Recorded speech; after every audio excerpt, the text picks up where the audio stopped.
नैबे चिरां डिस्ट्रिक्टनि सिङावनो थानाय बिरखं महिलारिनि जानाखि BM फिल्म प्रडाक्शन बे फिल्म प्रडाक्शननि आन्दाराव बेनाराव गोदानै मोनसे सावथुन ओंखारनो नागिरदों बे सावथुननि मुङानो जाबाय मिस्टार ग्रेजुवेट बे सावथुनखौ साननैसोनि गेजेराव रिलिज होगोन फ्राय खामानिया जोबजोब्बाय एडिटिंआबो जोब्बाय भइस डाबिं आरो मिउजिकनि खामानि दं आसा फारिदों नोंथांमोना बे सावथुनखौ गासै रायजो राजा बर' रायजो राजाफ्रा अनसायगोन सावथुनखौ खोब खम समनि गेजेरावनो लिरनाय जादों अब्लाबो माने सावथुना मोजां जानायखौनो आं मोनबाय आरो नोंथांमोनाबो नायनानै मोजां मोनगोन बे सावथुनाव माखासे गोबां माने सोलोंथायारिखौ लानानै आरो दानि ट्रेन्डिं जानाखि माखासे जाथायफोरखौ लानानै खालामनाय जादों आरो सावथुननि गाहाय मेन मट'आनो जाबाय माने जायफोर ग्रेजुएसन जानानै नांगौ बायदि पार्सेन्ट गैयाब्लाबो बिथांमोना जे नाजायोब्ला मोजां नाजायोब्ला माने सासे मोजां सार्भिस हल्डार बा सासे मोजां माने इस्टाब्लिशमेन्ट जाहैनो हायो बेखौ लानानै बे सावथुनखौ लानाय जादों आरो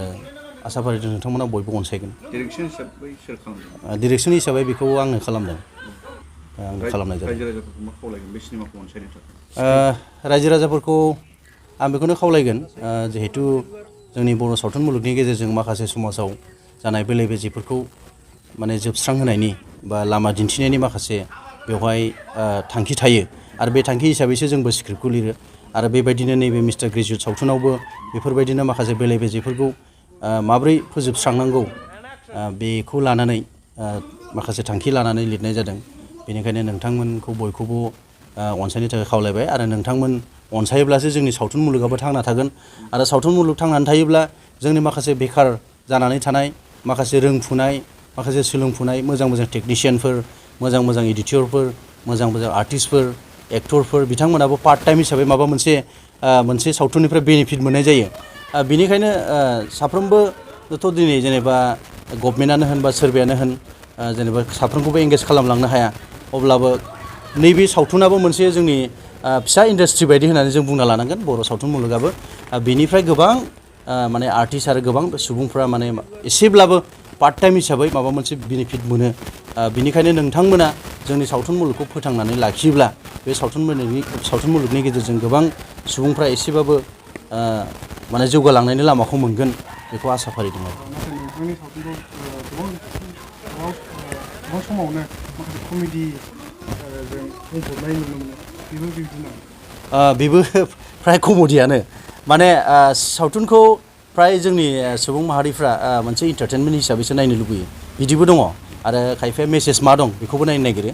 आरो दुर्गा फुजा लोखि फुजा बांसिन फुजाफोरावसो नायनाय जायो दा बेवहाय माने मोनसे इन्टारटेनमेन्ट हिसाबै नायनो लुबैयो दा बेबायदि हिसाबै नैबे सावथुनावबो इन्टारटेनमेन्टआनो दङ खिन्थु इन्टारटेनमेन्ट थाब्लाबो बेवहाय ट्रेजेडि दं आरो एन्डिङाव मेसेज दं आरोखि माने बेखार होननानै मानसिया गावखौ गोसो बायनो नाङा नाजायोब्ला बयबो साक्सेस जायो बे बाथ्राखौ आं बे सावथुननि गेजेरजों दिन्थिदों आरोखि नोंथांखौ जों माब्लाबा नोंनि इउटुब चेनेलनि गेजेरजों बबानि राव रायलायनाय नुनो मोनो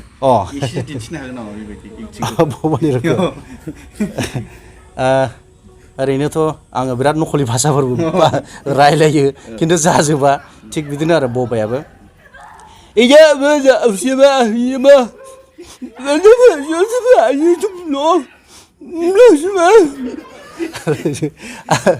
आरो चाइनानिया माने मोनसे बाथ्राखौ आं खावलायखाबाय चाइनानिथ' रायलायनो हायो नाथाय गुबुन समाजनि रावफ्राव बोरैबा गाज्रि सोदोबफोर मिलायफ्रांगोन नामा बेखौबो साननांगौ जायो ओंखायनो माने मोनफ्रोमबो जोंनि खुगानि रिंसारथियाव सोरनिबा राव सोरनिबा भाषा जाहैनो नागिरो अब्लाबो होनो आरो आङो इनसेयाव आइसा माखा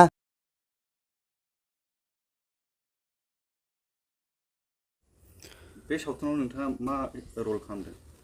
बे सावथुनावथ' आङो मेन माबा लिड रल खालामदों माबायदि जागोन बे सावथुनखौथ' आङो नैबे आदा प्रबिन मैथा बर'जों मावनाया फार्स्ट टाइम ओमफ्राय बिनि स्क्रिप्ट बिनि डाइरेक्सन होननाय माने बिराद मोजां मोनदों आरोखि आं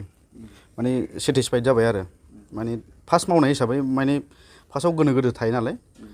ओमफ्राय दा मावनानै बुजिनानै बिराद मोजां मोनबाय आरो माने बेजों लोगोसे सोर आर्टिस्टफोरखौ गोजाम आरो गोदानखौ नुनो मोनो बेयावथ' फ्राया गोजामानो बांसिन गोदान खम आरो सोरखौ बेयावथ' बे आदा प्रबिनाबो गावबो एक्टिं खालामदों ओमफ्राय लोगोसे देगार सिं सिगांनि बे फुराना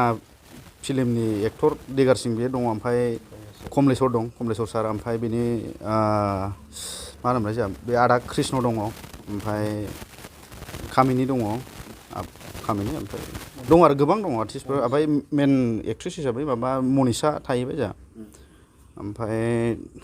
आसा खालामो मोजां जागोन आरो रायजोफ्राबो अनसायगोन होननानै थांनाय बोसोरावबो आं मोनसे सिनेमा बानायदोंमोन थैब्लाबो जेना ओमफ्राय एबाराव नैबे मिस्टार ग्रेजुवेट थांनाय बोसोरनिया माने बिराद खस्थ'नि गेजेरजों बानायनाय जादों आरोखि माखासे आंबो प्रब्लेम जादोंमोन बेनि थाखाय माने बानायनानै माबा सोलिबाय आरोखि मानसिफ्रा अनसायाखै नङा अनसायदों होमब्लाबो नैबेखौ एबारनिखौ साबसिन जागोन होननानै आसा खालामो जायगा जायगा दिन्थिहैनो थाखाय नोंथांमोनजों जुदि नोंथांमोननि सिनेमाखौ नांगौ जायोब्ला माबोरै जगाजग